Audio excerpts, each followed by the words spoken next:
By this time next year, researchers say AI could run the internet. At an event in San Francisco last night, OpenAI CEO Sam Altman's Tools for Humanity Corporation unveiled plans to fix the problem one eyeball scan at a time. Let's bring in USA Today Tech Life columnist Jennifer Jolly. You're live at the company's flagship store in Union Square.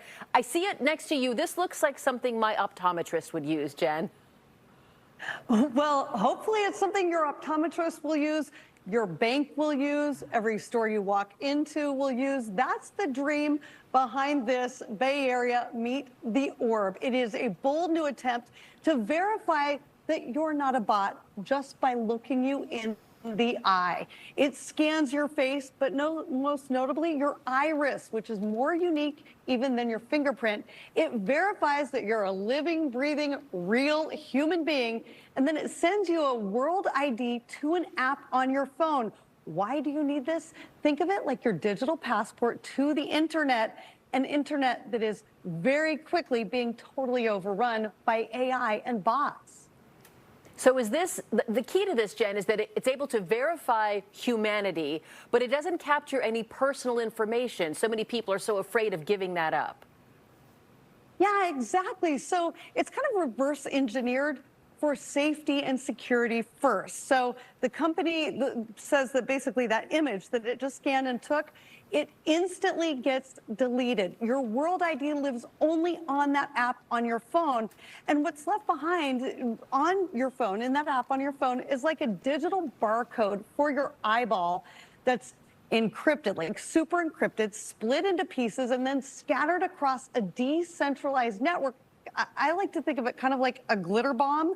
So even if like somebody breaks in, if they get into it, like, can you imagine trying to piece together a glitter bomb? That's what these guys say this would be like. Yeah. I know a lot of people on dating apps in particular want to make sure that the people they're talking to is the person who's represented. There's a partnership happening here on this front, isn't there? Yeah, they just announced last night at their launch event in Fort Mason that they're partnering up with Match Group, the Match Group. That includes Tinder and OkCupid. That's a huge place where these scammer bots have really infiltrated, like something like up to 50% of the time you think you're flirting with somebody on that app and you're talking to a bot.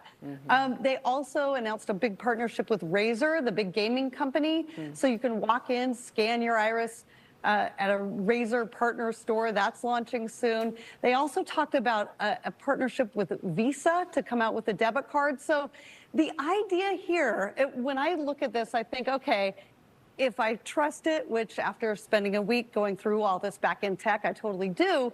But if this is only as good as the people they can get to adopt it. It needs mass adoption. It needs companies, big tech companies. Like, imagine if you go on Facebook or you go on Instagram, and for the first time in as long as you can remember, even YouTube, you know that what you're watching was created by a person. You know that the person you're engaging with is actually a real person. Next step to that, are they the person they say they are? The company says they're working on that. So I see this as the next step to the next big kind of iteration of the internet. Really, really interesting. And it's a story I will continue covering as long as I possibly can. And finally, what's a realistic timeline? Let's say some major companies do adopt this. How soon might we see this in our everyday life? Well, right now there are flagship stores opening here. I'm in Union Square in downtown San Francisco. They're opening in 6 other locations across the country: LA, Austin, Nashville, Atlanta, Miami.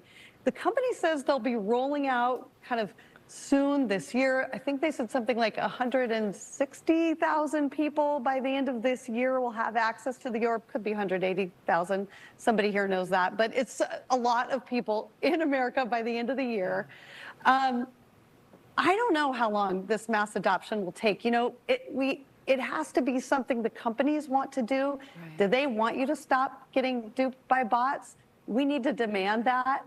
I see 2 to 3 years out. Hopefully it'll be a little faster than that. It's either going to work. I think we'll know within a year from now whether it will work or not. But I think within 2 to 3 years, this will be the new protocol for like your entry-level engagement to doing anything on the internet. Okay, we'll save that piece of tape and come back to you in 2 to 3 years. USA Today Tech Life columnist Jen Jolly, it's always good to see you. Thanks for your time. Thank you. Of course. Coming up on Mornings on to the 9.